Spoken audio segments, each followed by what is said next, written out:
आपातकाल की घोषणा की गई थी, उसी के उपलक्ष्य में आज ये संगोष्ठी आयोजित की गई है। सबसे पहले तो आपातकाल क्या होता है, आप में से कितनों लोगों को पता है? क्या है आपातकाल, क्या था, बताइए कोई, जिनको ठीक से पता हो बताइए। कोई भी थोड़ा सा भी नहीं मालूम आपको? हाँ बताइए। आपातकाल इमरजेंसी हाँ। जो लागू हुआ था उसका टोटल प्रक्रिया एक सिंगल हैंड में चल गया था। हाँ। उसमें आप ना ही उसमें न्याय का चल रहा था, ना ही किसी आदमी का चल रहा था, ना ही किसी और का चल रहा था। हाँ। टोटल इंदिरा गांधी के हाथ में टोटल चला गया था, जो भी उस टाइम के हाँ, बेसिकली एक निरंकुशता स्थापित हो गई थी। का एक माने तो इसका एक काला धब्बा था, जो कि अभी तक के लिए समय के लिए बहुत गंदा समय था, क्योंकि हर समय हर चीज अपने मनमानी से चल रहा था। हाँ। ना ही किसी को सुना जा रहा था, ना ही किसी के लिए वहाँ बोला जा रहा था। हाँ। बस जो हम मन में आ रहा था वो किया जा रहा था। हाँ, वेरी गुड, बैठ जाइए, धन्यवाद। तो देखिए, हम लोग एक ऐसे देश में रहते हैं जो एक लोकतांत्रिक देश है। हमारी जो राज व्यवस्था है, हमारा जो सिस्टम है, वो लोकतंत्र है। यहाँ जनता का शासन होता है। तो अभी जैसे इन्होंने बताया कि ये बहुत ही खराब व्यवस्था थी, ये हमारे लिए खराब थी क्योंकि हम लोग लोकतंत्र में रहते हैं। हम एक लोकतांत्रिक देश के निवासी हैं, इसलिए हमें ये व्यवस्था पसंद नहीं। हम इस बात का समर्थन करते हैं कि यहाँ जनता का शासन होना चाहिए, और जनता के शासन होने के लिए हमने मुगलों से लड़ाई की, हमने अंग्रेज़ों से लड़ाई की। उससे पहले भारत जो अनेक हिस्सों में बटा हुआ था, उसको एकजुट करके एक साथ लाए, एक बड़ा अखंड भारत हमने स्थापित किया, और अभी भी उसके प्रयास में हैं कि हमारा और भी वृहद अखंड भारत हमारा स्थापित हो, अखंड भारत रहे। और अभी भी हम इसमें प्रयासरत हैं कि उसको और भी एक जो इंडियन सब कॉन्टिनेंट है, उसको अपनी एक जो फुल फ्लेजेड आइडेंटिटी है वो हम इसको दिला पाएँ। और इसमें जो सबसे पहले जब अशोक वगैरह मौर्यकालीन युग में राजशाही हुआ करती थी, राजा का शासन होता था, एक राजा होता था, वो अलग अलग राज्यों को फतह करता था और उनको अपने साम्राज्य मिलाता था, उनसे लगान वसूल करता था, और वो एक राजशाही।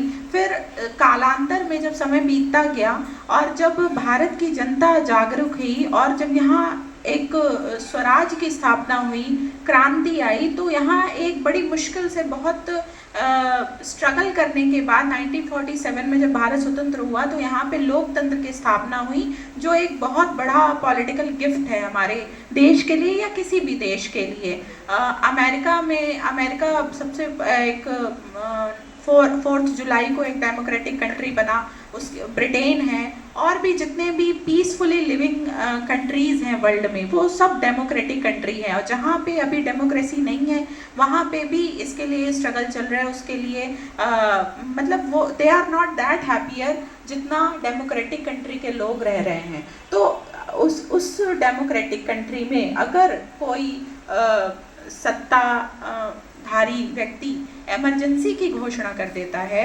आपातकाल की स्थिति ला देता है, तो वो उस देश के लिए अत्यंत दुर्भाग्यपूर्ण है। इसी बात को आज फिर से याद करने के लिए कि ये क्यों हुआ, क्या ऐसी परिस्थितियाँ थीं जिस वजह से आपातकाल लाना पड़ा, और इसको आगे ऐसा ना हो, इस चीज़ों के प्रति जागरूकता बढ़ाने के लिए ये संगोष्ठियाँ आयोजित की जाती हैं, जो आज 50 साल होने के बाद हम उसको याद कर रहे हैं कि 25 जून 1975 के दिन हमारी तत्कालीन प्रधानमंत्री जो थी श्रीमती इंदिरा गांधी, उन्होंने भारत देश पे आपातकाल की घोषणा करवा दी थी। उस समय के जो प्रेसिडेंट थे फ़खरुद्दीन अली अहमद, उन्होंने आपातकाल की घोषणा की।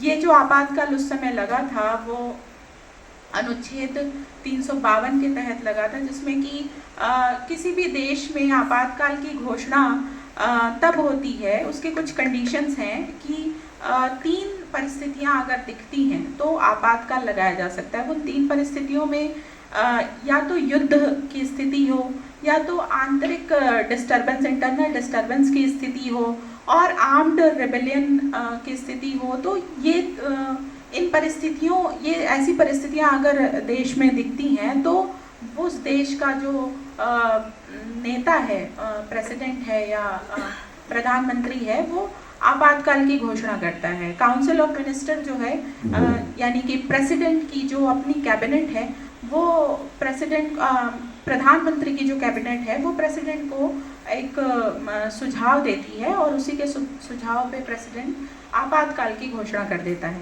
उस समय हमारा संविधान एक ऐसा डॉक्यूमेंट है जो बहुत रिजिड भी नहीं है और बहुत फ्लेक्सिबल भी नहीं है, मिक्स्ड नेचर का है। यानी समय के साथ इसमें बदलाव हो सकते हैं, इसलिए इसको रिजिड भी नहीं बोलते।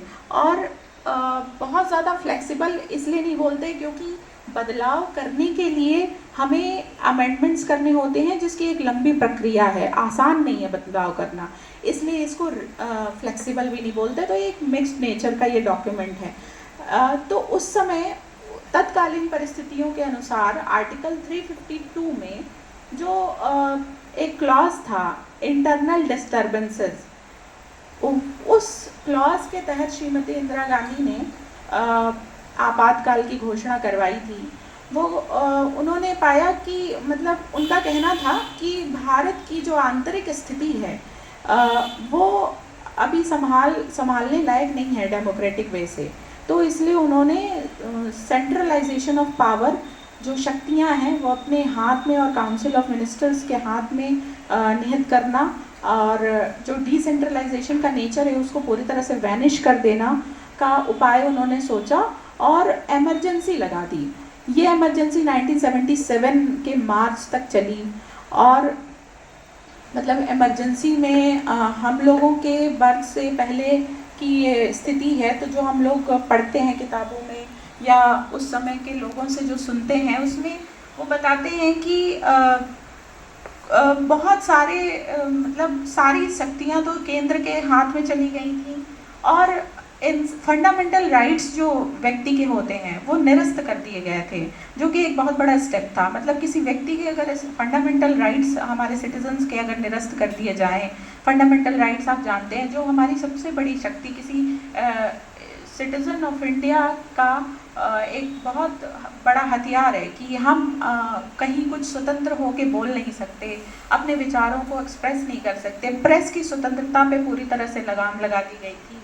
कोर्सिव स्टेरिलाइजेशन, पॉपुलेशन कंट्रोल में ये मेजर्स आ गए थे। मतलब ऐसी बहुत सारी मनमानी हरकतें की जाने लगी केंद्र सरकार द्वारा, जो किसी भी डेमोक्रेटिक कंट्री के जो निवासी हैं वो उसको एक्सेप्ट नहीं करेंगे, उसमें वो खुले तौर पे सांस लेना उनको असहज महसूस होने लगा।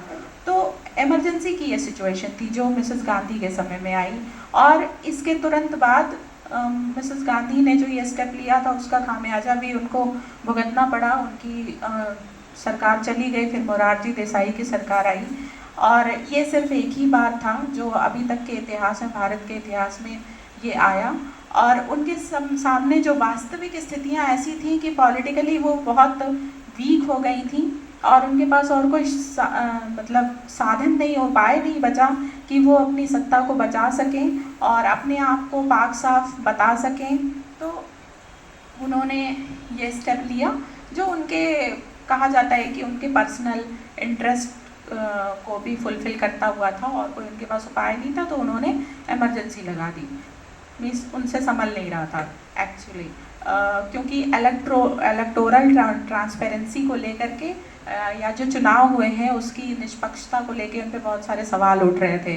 और मिसेस गांधी भी उस समय नई थी, 1975 में वो बहुत मतलब अभी नई नेता थी, एक दो बार अभी पहले भी चुनी गई थी। और तो इस तरह से उनके पास ऐसी विकट स्थिति आ गई थी कि उन्होंने ये स्टेप ले लिया। और लेकिन ये एक डेमोक्रेटिक कंट्री के लिहाज से ये जो स्टेप था ये बहुत ही पूरे देश के लिए दुर्भाग्यपूर्ण था। अब यहाँ पे बात ये आती है कि अब हमें इससे क्या सीखना चाहिए कि भारत का लोकतंत्र जो है वो बचा रहे और आगे ऐसी आपातकाल लगाने जैसी स्थिति ना आए। तो उसके लिए मुख्यतः हमें ये देखना है कि हमें अपने लोकतंत्र को मजबूत बनाना है। लोकतंत्र हमारा कैसे मजबूत होगा? पहले तो जो सबसे पहले हमारा क्या काम है, पीपल्स पार्टिसिपेशन। हम भारत के नागरिक अपना दायित्व ठीक तरीके से निभाएं, हम अपना नेता सही तरीके से चुनें सोच विचार करके, और वोट डालने जाएं।